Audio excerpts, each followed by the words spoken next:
Hey everyone, Ryan McCormick, Mid-Atlantic Collectibles, here to talk to you about my list of the top 10 current sports card talk shows. These are talk shows that are available online, either as podcasts or YouTube channels, Instagram Reels, basically any platform where people are posting their own content on social media and talking about sports cards. Let's be clear, this is just kind of one man's opinion. My own. It kind of reflects what I look for in a sports card podcast. I want to learn something new about the hobby, about the cards themselves. I'm interested in the market. I'm also interested in the industry and kind of industry trends and what the future is going to look like. A couple things here you won't see on this list. What you won't see on this list is people opening packs, breaking. Look, I know that's incredibly popular, but personally, I just don't get too much. I don't get much pleasure out of watching people open packs for a couple hours. To me, it's kind of like sitting in a casino watching someone put quarters in a slot machine over and over again.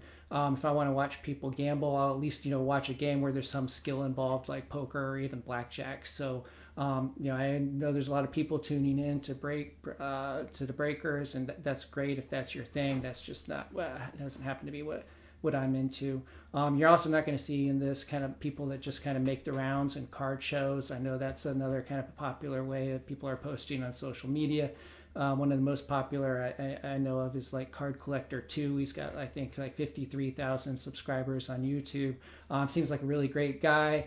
I just personally don't want to watch someone else in action. I mean, I don't feel like I learn too much or walk away with some great new insight watching someone else kind of conduct transactions at a show.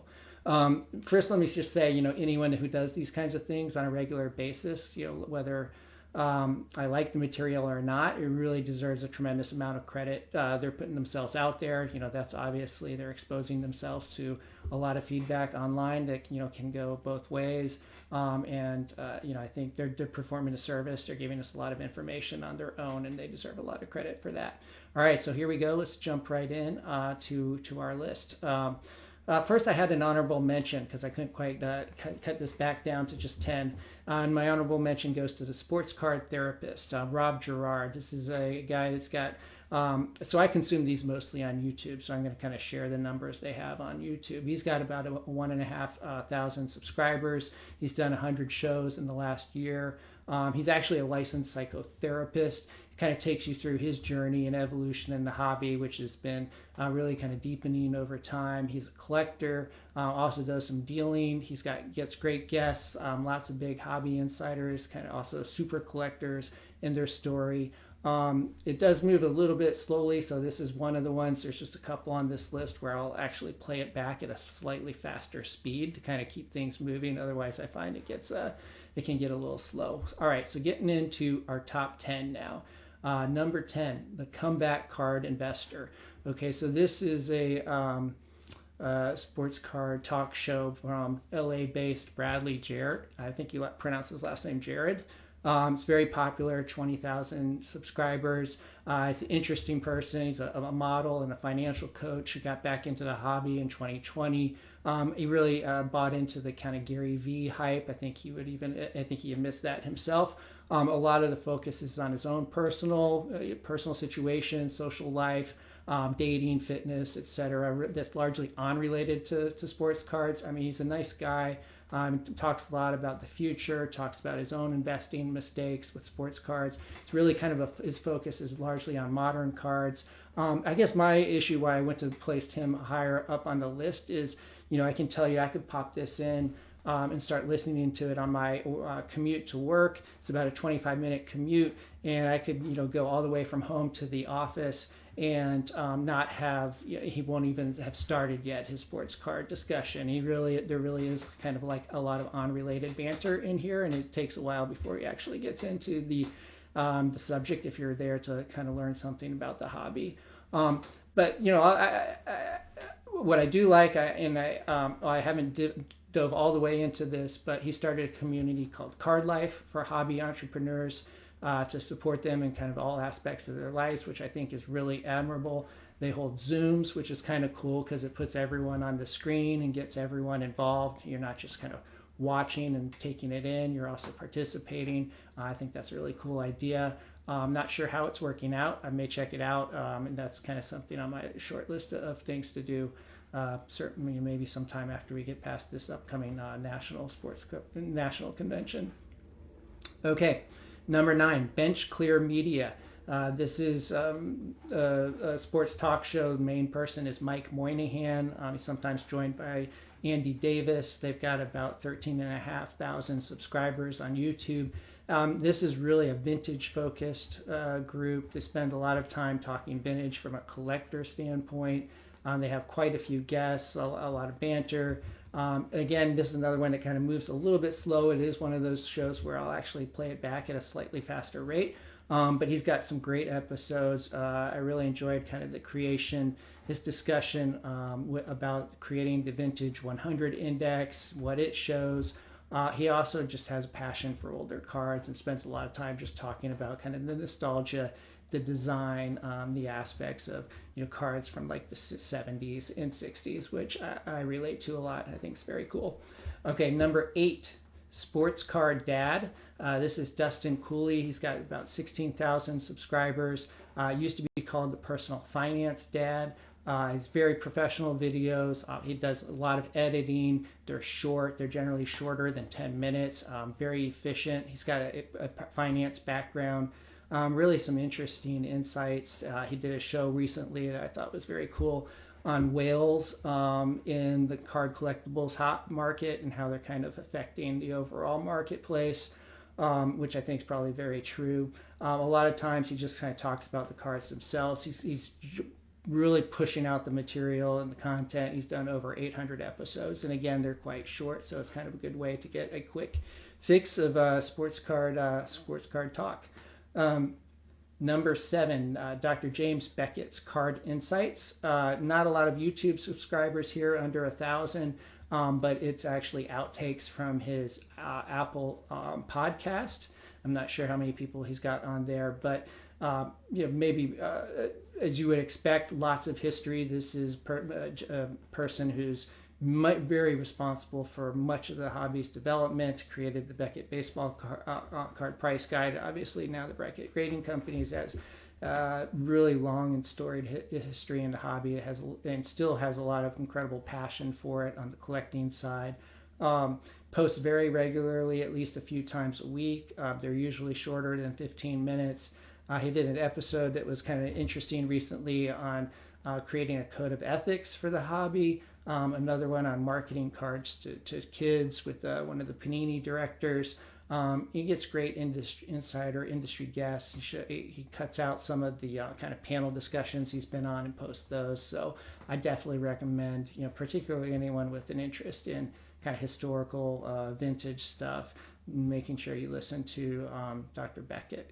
Great, someone you definitely want to be familiar with. Okay, number 6, The Crossover. With Chris McGill and Josh Johnson, the founders of Card Ladder. These guys are really passionate collectors, investors. They're big sports fans, so it gets into sports itself. They're really deep into the data. They focus a lot on empirical research. They do push their own product a lot, which is Card Ladder, but I don't personally use it, but if everything they say about it is true, I can understand why they feel very strongly about it. It does seem to have, I think, a lot of advantages over some of the other kind of pricing software or websites that are out there. They also get into kind of psychology of collecting, which is interesting. Kind of goes down the next level down and asks why. Example cards are doing better than stocks. It's a weekly show on Fridays. These guys can go for a long time. I'm really impressed. I don't know. You can just like wind up Chris apparently, and he'll just like talk cards for easily 3 hours. It's pretty impressive. They field a lot of questions from people in the chat and from people emailing in, and those are always, I think, the highlights because there's a lot of good questions that come in there. All right, go headed into the top 5 now. Number 5, Market Movers. This is part of the Sports Card Investor universe. They post weekly on Saturdays at noon. It's been running for about 1.5 years. All of these, or not all of these, but certainly the vast majority of these are really kind of popped up within the last couple of years. They've got about 11,000 subscribers. The host is Tyler Nethercott, who is otherwise known as Teapot, the Vice President of Data and Operations for Sports Card Investor. They're kind of pushing a product, which is the Market Movers app. But what I like is really his love of the data. His show tends to focus on kind of short-term market movements. Also, kind of picks up on little patterns and trends that others might miss, which are interesting. Lately, he's had some kind of sobering shows where I think he's showing that he's quite realistic about kind of the hobby challenges ahead. He's not just out there kind of pumping up the market no matter what's going on. I think the Market Movers does take kind of an honest look and talk about the good, the bad, as well as the good. He did a recent show on how a recession would affect the card market. That was extremely popular. Here again, there's kind of a heavy focus, I'd say, on modern cards. All right, number 4, Sports Card Radio. This is a talk show that's been around a very long time. It's two brothers, Colin and Ryan. I'm not sure how you pronounce the last name, Tedards, I think. They've been involved in the hobby for many years. Their focus is really on outing scammers, swindlers, chiselers. They're definitely, fairly arrogant. They talk a lot about their own personal wealth, which can be kind of a turnoff, but just kind of a lot of that. But it's absolutely entertaining. It's extremely provocative. They do get into feuds with some of their targets. But they also do shows on kind of the realities of buying and selling, what approaches work. In their case, they really focus on the flipping side, I think, of as an approach to making money in the hobby. Colin, as I mentioned, there are two. They're actually twins. Colin is the individual that wears glasses. I think he's kind of got the best insight and reflection. Takes kind of a long view on some things. Always very contrarian. These guys are not collectors themselves, they really approach this from sports cards from a business standpoint. There are a lot of people in the hobby have really drunk their own kind of Kool-Aid here. That's dangerous, I think, and these guys have a really very important voice in the hobby that I think everyone needs to hear. So you should definitely be balancing out a lot of kind of the hype on sports cards with some of this contrarian viewpoint, and you're going to find a lot of that on Sports Card Radio. Highly recommend it. Okay, number 3, baseball card collector, investor, dealer. This is Chris Sewalt, very popular talk show. He's got 53,000 subscribers. Talks about his own experience dealing with all aspects of the hobby, grading, buying, selling, visiting shows, selling. And he's currently actually living in Europe, but he discusses those challenges of being a kind of a card collector dealer, living on the other side of the Atlantic. Really modest guy, loves to talk about the cards themselves. He's got a vintage emphasis. I think he's probably around my age range. I mean, he definitely has a love for kind of the 1980s, I think, cards. Not exclusively, though. He certainly does, his share of, I think, modern and autographs and those kinds of things. Does share a lot of lessons. He does a lot of Q&A kind of on the practicalities of being in the hobby. Okay, we're up to number 2, Sports Card Investor with Geoff Wilson. All right, well, so as far as I can tell, when it comes to kind of sports cards and social media, Geoff is kind of really just like the belle of the ball at the moment. This channel has 164,000 subscribers. He's really created a media juggernaut in the hobby. He's got his, good sized, decent sized team on his staff. Apparently dropping a ton of personal money on cards. He talks about all of his purchases and acquisitions. Always uploading content. He gets several thousand views as soon as he drops a video. I had some concerns that he was a bit too much of a cheerleader at one point, but I think the shows more recently have been really fairly centered and realistic. He's started kind of exposing problems in the hobby, things like the unhealthy escalation of serial numbered cards, which I couldn't agree more with. He talks about what's up, what's down, where he thinks the market is going, offers some good color on things like seasonality with the sports, which is really important. Has some very good, well thought out theories for why things are happening. Talks about why what he's buying, what he's selling, and he's also frequently on the road visiting shop shows, etc. Very professional production and smart individual. Clearly loves the hobby and is all in from everything I can tell. Okay, now we're up to the number one current sports card talk show. And this was not even a contest for me. It's Sports Cards Live with Jeremy Lee. It's only got about 5,000 subscribers, but this show really has it all. He's a real collector, 40 plus years, with his heart in the cards, but he's also a dealer. He has an incredible interest in industry trends, in the business of sports cards. He gets every big hobby insider on the show, as well as collectors with interesting stories and lives. Recently had a Wade Boggs super collector on the show, which was really interesting. He's prolific. He puts out new kind of lengthy, meaty, and engaging material, usually multiple times a week. If you join his show live, his setup for audience participation is really incredible. All the chats kind of appear on the screen as he brings them up. Something he does, which I think is really smart, is that he kind of acknowledges everyone that checks into the chat, and he basically reads almost everyone's comments and spends a lot of time focusing on the audience there. The comments tend to be really good too. I mean, he's clearly got people watching the show that are very knowledgeable themselves. A good interviewer attracts good guests, and a good show attracts a smart audience, and that's definitely the case, I think, with Sports Card Live. If I had one critique, I'm not sure that Jeremy Lee is completely transparent about all his kind of financial interests and how those kind of play into some of the discussions he has on the show and the guests, and I'd like to know a little bit more. For example, he does a PWCC show in conjunction with the end of the bidding on their premier auction. He has the PWCC team on. But I found that that was somewhat of a kind of a puff piece where they weren't really talking about the difficult and hard issues associated with some of the more recent downtrends in the hobby, and just really kind of pushing the cards.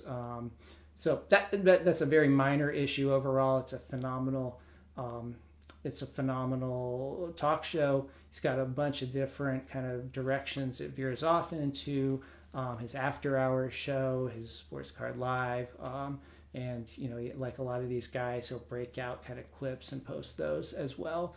Sometimes I feel he's almost too positive, kind of reluctant, like I said, to discuss problems in the industry.